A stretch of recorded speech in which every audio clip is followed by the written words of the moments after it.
A plan for a massive wind turbine project off the coast of Maryland has raised some questions about the potential impact construction could have on fish and other marine life. Scientists with the University of Maryland Center for Environmental Science, including David Secor, have been working on those answers. Secor and his team have been studying the movements of black sea bass to understand how they respond to disruptions. He talked about the project during a day spent tagging the fish about a dozen miles off the coast of Ocean City. We're going to start with a meteorological tower, and when they put that in, they're going to do some pile driving. It's going to make a lot of noise out here. That's going to happen, we think, this fall. So what we want to know is will that noise drive fish away? If it drives fish away, in fact, charter boat fisheries like the boat we're on right now.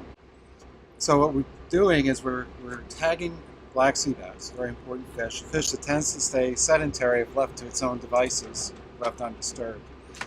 Fishing on a wreck, and we're fishing at a very far distance from where that pile driving is going to happen. This is our control site. We have other sites that are closer in to where they're going to put in that meteorological tower.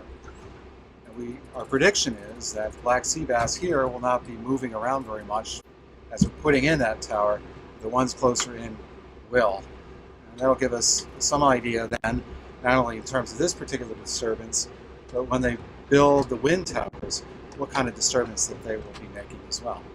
So we're tagging fish, and we're setting up a system of easy pass around those fish with these acoustic receivers that we moor off the seabed, and they constantly listen for the fish, but we put little electronic beacons. And as long as those fish stay within, say, a square mile or so, well, they'll keep chirping away with their little beacons, and we'll keep hearing them. But if they're somehow disturbed, we expect them all to evacuate.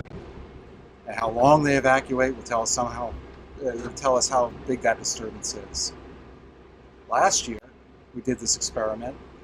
We did not get around to building the tower.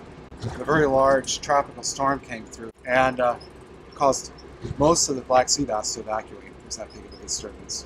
So we know that this kind of way of looking at evacuation is feasible. I would say that fish are a lifelong passion of mine. My mom likes to tell me that my first word was fish. I spent my summers fishing out of boats in Canada, and I've been obsessed with them for a really long time. So I've been really working my whole life to get to this point. This is really important to me because this is a direct way that I can play a part in helping to preserve an animal that I really care about and I've really cared about for a long time. And it's also fun because I get to handle them and play with them, actually fish them, fish for them, and then do the surgery and let them go again and know that I'm making a difference. The love for fish is universal on this boat, and that passion drives the science for Secor and his team. Getting a chance to come out here and do something to make the patterns of where they are, when they're there, why they're there, just a little bit clearer to myself or someone else is kind of what excites me a little bit about it. From catching the fish to doing their surgery and returning them to sea, the team is pretty busy on this trip.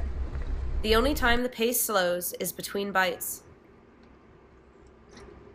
But the scientists make the most of the quieter moments, soaking in the atmosphere and gaining a perspective unique from the lab.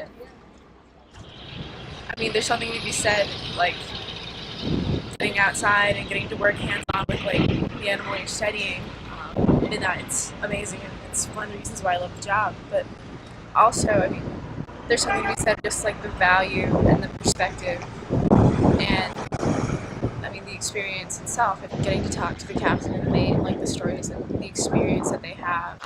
So to have access to that is, like, a resource and a tool, especially when you're looking at science and hopefully like conservation and resource management.